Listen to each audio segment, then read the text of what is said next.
తెలంగాణలో ఉదాహరణకు ఈటెల రాజేందర్ ఉన్నారు, బీసీ నాయకుడు ఆయన. తన సామాజిక వర్గరీత్యా కూడా పాపులేషన్ హయ్యెస్ట్ పాపులేషన్ ఉన్న దాని నుంచి ఉన్నారు. ఇక్కడ ఆయనను ఒక పార్టీ చీఫ్గానో లేకపోతే కనుక ముఖ్యమంత్రి అభ్యర్థితో ఒక ప్రయత్నం జరుగుతున్నది. ఇక్కడ ఎట్లా ఉండవచ్చు అంటే అది ఒక దశ వరకు మాత్రమే పనిచేస్తుంది. అంటే కేవలం ఒక వ్యక్తి ద్వారా మాత్రమే పార్టీ నిర్మాణం పూర్తిగా జరుగుతుంది అనేటటువంటిది సాధ్యం కాదు. అది రీజనల్ పార్టీకి మాత్రమే సాధ్యం అవుతుంది. అంటే నేషనల్ పార్టీ ఒక వ్యక్తి మీద డిపెండ్ అయ్యి, అంటే రాష్ట్రాలలో ఒక వ్యక్తి మీద మాత్రమే డిపెండ్ అయ్యి పనిచేయటం అనేటటువంటిది సాధ్యం కాదు.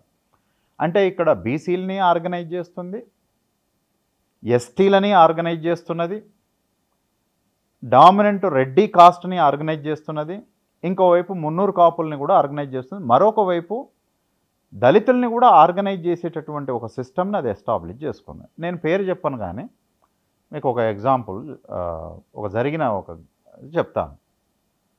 చాలా పెద్ద లీడర్, బీజేపీ నేషనల్ పాలిటిక్స్లో చాలా పెద్ద లీడర్, 30 మంది ఆదివాసీలు మీటింగ్ పెట్టుకుంటే అంత పెద్ద నాయకుడు 30 మంది అటెండ్ అయిన మీటింగ్కి వచ్చి 1.5 గంటల సేపు టైం స్పెండ్ చేసి మాట్లాడి వెళ్ళింది. ఎంత గొప్ప విషయం ఇది! అది నాయకత్వ గొప్పతనం, అది మామూలు విషయం కాదు. అంటే దాన్ని బట్టి మనం అర్థం చేసుకోవాలి. మనము క్రౌడ్ ఉంటే తప్ప మనం అడ్రస్ చేసేటటువంటి పరిస్థితి లేదు. కానీ 30 మంది, ఆయన 30 ఏళ్ళ రాజకీయ అనుభవం, అంతకుముందు ఇంకొక 15 ఏళ్ళ విద్యార్థి రైట్ వింగ్ అనుభవము, అంటే ఒక 40 ఏళ్ళ బీజేపీ రాజకీయాలతోటి మునిగిపోయినటువంటి ఒక మనిషి 30 మంది గ్యాదరింగ్ కోసము వచ్చింది. ఇంకా ఆశ్చర్యం ఏంటిది అని అంటే 30 మందిలో 20 మందికి ఆయన వస్తాడన్న సంగతి తెలియదు. ఇంకా అద్భుతంగా ఉంది, గ్రేట్.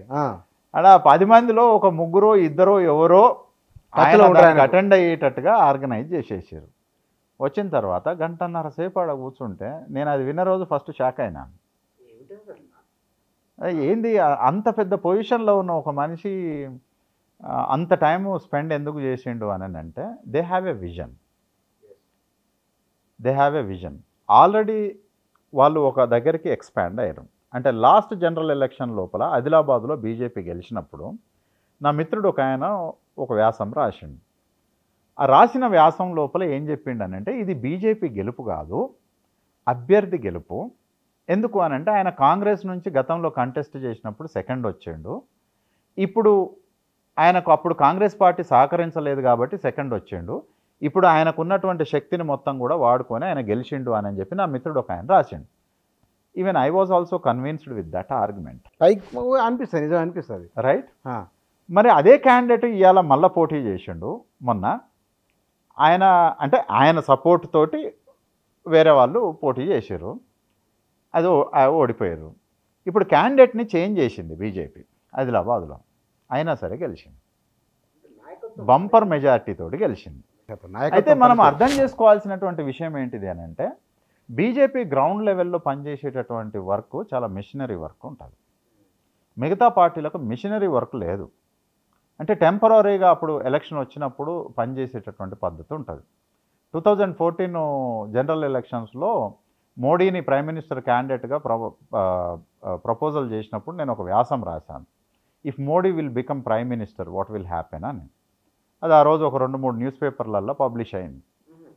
ఎగ్జాక్ట్గా అంటే మోడీని ఎందుకు తీసుకొని వస్తూ ఉన్నారు, మీరే క్వశ్చన్ అడిగారు కదా, అంటే బీసీ బీజేపీ అనేటటువంటిది ఉంది కదా. సో బీసీ మోడీ బీజేపీ అనేటటువంటి దాన్నే ఇక్కడ కూడా వాడటానికి 99% స్కోప్ ఉంది, లేదు అని అనట్లే. ఆర్గనైజ్ చేయటానికి అది 100% ఉపయోగపడుతుంది. మరి ఇన్వెస్ట్ చేయటానికి అంటే కేవలం ప్రజల్ని ఆర్గనైజ్ చేయాలి అని అంటే వాయిస్ ఒక్కటే సరిపోదు, దానికి చాలా పెద్ద ఎత్తున పెట్టుబడులు కావాలి, ఫండింగ్ కావాలి. దానికి అవసరమైనటువంటి ఇప్పుడు కొన్ని ఫంక్షన్స్ జరుగుతుంటే సినిమా హీరోయిల్ని పట్టుకొచ్చి కొంచెం బూస్ట్ చేస్తారు చూడండి ప్రోగ్రామ్. సేమ్ అదే టైప్లో రాజకీయాల లోపల కూడా నడుస్తుంది. నిజానికి మొన్న జరిగినటువంటి పార్లమెంట్ ఎలక్షన్ క్యాంపెయిన్ లోపల దాదాపు బీజేపీ పాలిత రాష్ట్రాల ముఖ్యమంత్రులు అందరూ ఇక్కడే తిరిగారు. ఏ ప్రాంతం లోపల ఏ కమ్యూనిటీస్ ఉన్నాయో గుర్తించి ఆ ప్రాంతాల లోపల ఏదో ఒక రాష్ట్రంలో ఎమ్మెల్యే మినిస్టర్ అయినటువంటి ఆ కమ్యూనిటీ పర్సన్స్ని తీసుకొని వచ్చి మీరు ఆశ్చర్యపోతారు. మధ్యప్రదేశ్ నుంచి వచ్చినటువంటి 2 మంత్రులు 1500 ఓట్లను ఆర్గనైజ్ చేశారు. మీరు ఊహిస్తారా? ఎంత వాళ్ళకు ఎంత కేంద్ర స్థాయిలో వారికి 1500 ఓట్లు ఒక పర్టికులర్ కమ్యూనిటీకి సంబంధించినటువంటి రాజస్థాన్లో నుంచి వచ్చినటువంటి మైగ్రేటర్స్ వాళ్ళకు ఓట్లు ఉన్న వాటిని ఆర్గనైజ్ చేయడానికి రాజస్థాన్ నుంచి 4 మంత్రులని తీసుకొని వచ్చారు. ఏం లేదు, డైరెక్ట్ ఒక హాల్ తీసుకోవటం, ఆడికి పోవటం, ఆ కమ్యూనిటీ పర్సన్ని తీసుకొని రావటం. మీకు తెలుసో లేదో, ఇక్కడ నుంచి రాజాసింగ్ను కూడా మధ్యప్రదేశ్, రాజస్థాన్ ఆ ఏరియాలు తిప్పుతారు. మధ్యప్రదేశ్ లోపల రాజాసింగ్ కమ్యూనిటీ లోదా చాలా పెద్ద ఎత్తున ఉంటుంది అన్నమాట. అంటే ఇంత ఎవరు వర్కౌట్ చేస్తారు? మీరు ఒక్క మాట చెప్పండి. కాంగ్రెస్ ఒకవేళ ఇప్పుడు మనకు ఈ మల్కాజిగిరి నియోజకవర్గం లోపలనే తమిళ్లు చాలా మంది ఉంటారు, రైట్? ఏ తమిళ నాయకుడిని అయినా సరే తమిళనాడు నుంచి తీసుకొని వచ్చి కాంగ్రెస్ ఆడబోయి ప్రచారం చేసి ఆ ఓట్లను క్యాప్చర్ చేసుకోవాలని అనుకుందా? అసలు ఒక్క పేపర్ జరగలేదు కదా. అదే తమిళనాడు నుంచి అన్నామలై వచ్చి ఆడ ప్రచారం చేసిపోయాడు. బీజేపీ 1000 ఓట్లు కాదు, 100 ఓట్లున్నా సరే వాటిని వదలలేదు.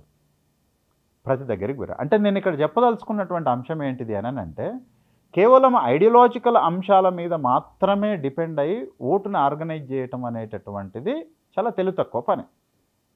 అది పనిచేస్తుంది, దాన్ని కాదనట్లే, అట్లా కూడా ఉన్నది. నేను మొన్న సర్వేకి పోయినప్పుడు తెలంగాణ లోపల యూత్ని చాలామందిని అడిగిన ఏంటిది అని. అసలు చాలామందికి అక్కడ కంటెస్ట్ చేసే క్యాండిడేట్ పేరు తెలియదు, రఘునందన్ రావు పేరు తెలియదు. మెదక్లో అంటే నేను అన్ని అసెంబ్లీ కాన్స్టిట్యున్సీస్ ఎమ్మెల్యే కదా ఆయన కావచ్చు, యంగ్ యూత్కు పేరు చాలామందికి తెలియదు.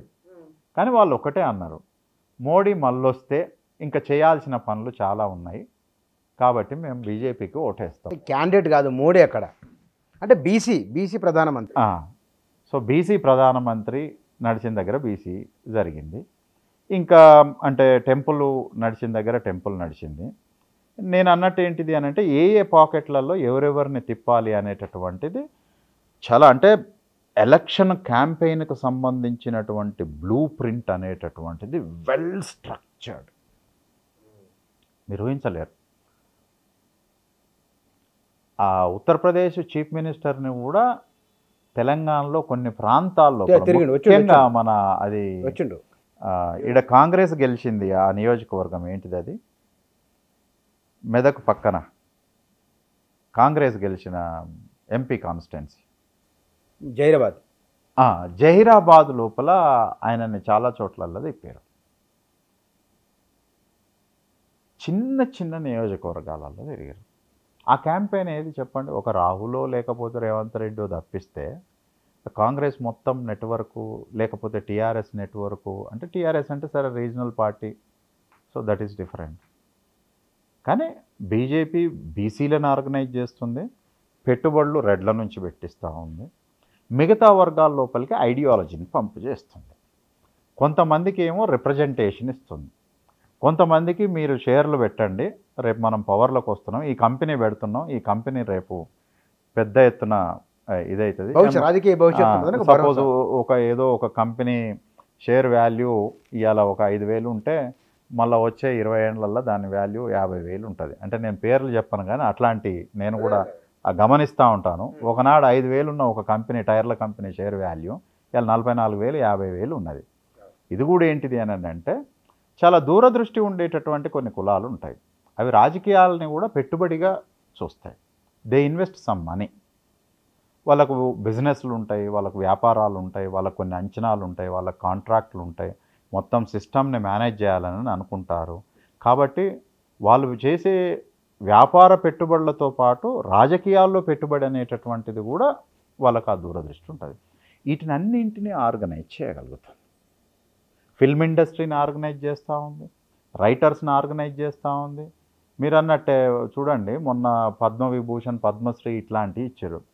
ఎవడు దిక్కు మొక్కు అసలు మనుషులకు తెలియనటువంటి అత్యంత సామాన్యులైనటువంటి వాళ్లకు ఒరిస్సా నుంచి ఆయన రోజు కూలి పని చేసుకుంటాడు, ఏ పూటకా పూట అదే ఆయన అట్లాంటి బీజేపీ గుర్తించి తీసుకుపోయి హానర్ చేసేటటువంటి ఒక నేషనల్ హానరరీ అవార్డుని ఇవ్వటం అనేటటువంటిది చూడండి. ఇక్కడ మీరుంటేనేమో అన్నీ మీరే పంచుకున్నాడు, దీనికి ఇన్నిద్దాం దానికి ఇన్నిద్దాం ఇదంతా. అందుకని అంటే not just ideology, it is well organised party system.